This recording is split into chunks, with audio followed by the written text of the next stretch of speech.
तो दोस्तों, हम लोग पिछले लेक्चर में heating effect of electric current के बारे में पढ़े थे। आज हम लोग उसका कुछ एप्लीकेशंस देखते, अपने डेली लाइफ में उसका क्या यूज़ है इसके बारे में कुछ जानते। तो सबसे पहला हम पढ़े हैं, लिखे हैं कि जैसे तुम लोग जानते हो कि हम अपने घर में इलेक्ट्रिक आयरन में यूज करते, इलेक्ट्रिक ओवन में करते, इलेक्ट्रिक हीटर में करते, इलेक्ट्रिक वाटर हीटर में करते। तो पहला हमारा वही लिखा हुआ कि heating effect of electric current is utilised in the working of electric iron, electric toaster, electric oven, electric heater, electric water heater and so on. यहाँ पर एक क्वेश्चन, और ये कभी कभी बोर्ड पूछती है कि जैसे हम कोई हीटिंग एप्लियंस उसको इलेक्ट्रिक करंट सप्लाई देते हैं, सप्लाई करने के लिए उसको सॉकेट में हम जोड़ते, 3 पिन में जोड़ते या 2 पिन में जोड़ते। तो 2 पिन में जोड़े, सपोज़ कि हीटर है या आयरन है, उसको हम 2 पिन से या 3 पिन है तो उसमें कनेक्ट किए, तो तुम देखोगे तो आयरन गर्म होता है, लेकिन वो जिस कॉर्ड से करंट आता है वो कॉर्ड हीट नहीं होता। व्हाई?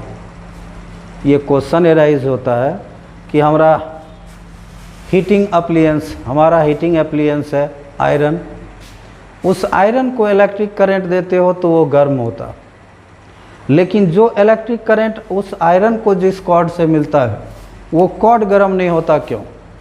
तो वही इसमें लिखा हुआ है कि the cord of heating appliances, जो वो हीटिंग एप्लियंस का जो कॉर्ड तुम्हारा होता है, मतलब जिससे करंट उस आयरन तक पहुंचता है, वो थिक कॉपर वायर का बना हुआ होता है, जिसका रेसिस्टेंस बहुत बहुत कम होता है, जबकि आयरन का जो इंटरनल कंस्ट्रक्शन है उसमें काफ़ी ज़्यादा रेसिस्टेंस वायर का यूज़ किया गया। ज़रा गौर से सुनोगे, जो कॉर्ड है उसका रेसिस्टेंस बहुत कम होता है, और आयरन में जो वायर यूज्ड है वो वायर का रेसिस्टेंस हाई होता है। तो कॉर्ड करंट खींचता है, तो फार्मूला पढ़े हो H = I² RT। तो I और T दोनों के लिए सेम होगा, कॉर्ड के लिए भी और आयरन के लिए भी। जितना करंट कॉर्ड को मिलेगा उतना ही करंट आयरन को मिलेगा, जितना टाइम तक करंट कॉर्ड में जाएगा उतना ही टाइम तक करंट इलेक्ट्रिक अप्लियंस में जाएगा। तो I और T सेम है, यानी कि H वहाँ पर डिपेंड करेगा R पर, यानी कि H प्रोपोर्शनल होगा R का। तो और चूँकि कॉर्ड जो है कॉपर वायर, उसका रेसिस्टेंस बहुत कम है, दैट्स वाई वो हीट नहीं होता। और आयरन या हीटर वो ऑलरेडी रेसिस्टेंस वायर का बना हुआ होता है, उसका रेसिस्टेंस काफ़ी हाई होता है, जिस वजह से वो प्रोड्यूस करता है हीटिंग इफेक्ट। और कोई भी जो तुम्हारा ये अप्लियंसेस है जो हीटिंग इफेक्ट वाला, उसमें जो वायर यूज़ करते हैं वो वायर हमारा नाइक्रोम का यूज़ होता है।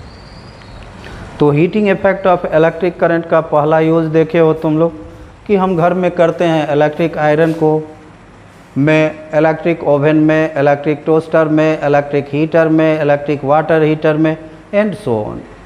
तो एक ये हमारा यूज़ हुआ। दूसरा, इलेक्ट्रिक फ्यूज़। इलेक्ट्रिक फ्यूज़ तुम्हारे घर के हर बोर्ड में लगा हुआ होता है।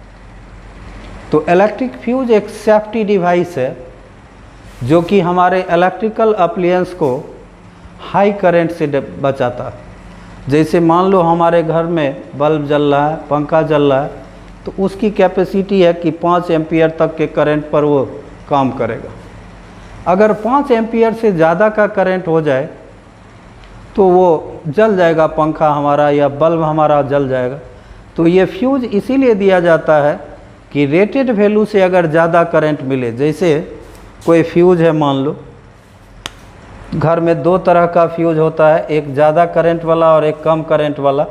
जैसे इस फ्यूज की कैपेसिटी 5 एम्पियर, सपोज़ इसको 5.1 एम्पियर करंट मिला, ये मेल्ट कर जाएगा, ये टूट जाएगा, तुम्हारे डिवाइस तक नहीं पहुंचेगा और तुम्हारे डिवाइस को ये जलने से बचा लेगा। तो फ्यूज़ के बारे में तुमको लिखा हुआ है कि यह एक सेफ्टी डिवाइस है जो हाई करंट डैमेज से हमारे एप्लियंस को बचाता है, like bulb, like fan and so on. ये हमेशा सीरीज में जोड़ा जाता है। और ये फ्यूज जो होता है वो पीस ऑफ वायर है जो या तो मेटल का बना हुआ होता है और या नहीं तो एलॉय का बना हुआ होता है, जिसका एक एप्रोप्रिएट मेल्टिंग पॉइंट होता है ताकि वो टेम्परेचर मिलते ही हीट होकर के वो मेल्ट कर जाए। तो हमने फ्यूज़ के बारे में कई बातें बोला। सबसे पहले कि यह एक सेफ्टी डिवाइस है जो हाई करंट डैमेज से हमारे इलेक्ट्रिकल अप्लायंस को बचाता है।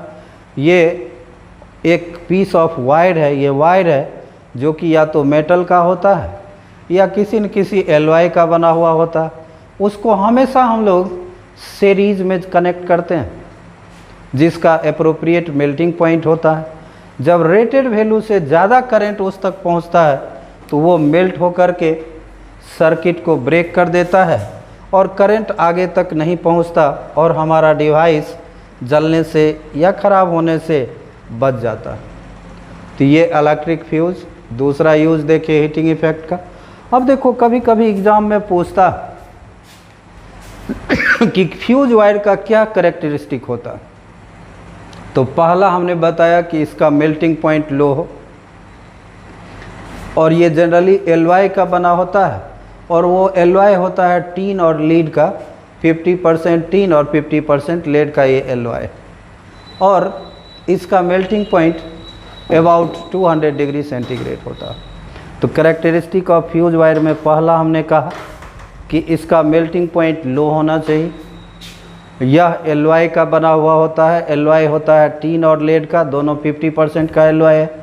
साथ ही साथ इसका मेल्टिंग पॉइंट 200 डिग्री सेंटीग्रेड होता है। और दूसरा और सबसे इम्पोर्टेंट कैरेक्टरिस्टिक कि उसका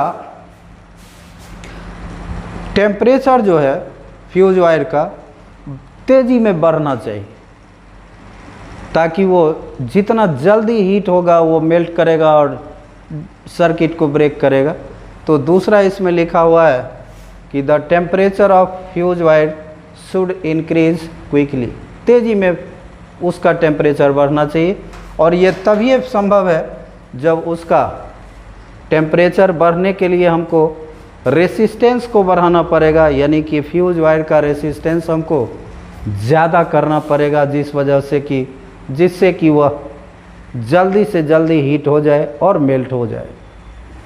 तो ये था हमारा एप्लीकेशंस ऑफ हीटिंग इफेक्ट में। एक देखे कहाँ यूज़, दूसरा देखे फ्यूज में ये बात पढ़े। और तीसरा तुम लोग जानते होगे कि हमारे घर में जो बल्ब्स होते हैं वो बल्ब भी जो हमारा ग्लो करता है on the principle of heating effect of electric current.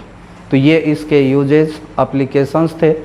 अब ये हम लोग चैप्टर के करीब हैं। नेक्स्ट लेक्चर में हम लोग आखिरी टॉपिक पावर के बारे में देखेंगे। Thank you.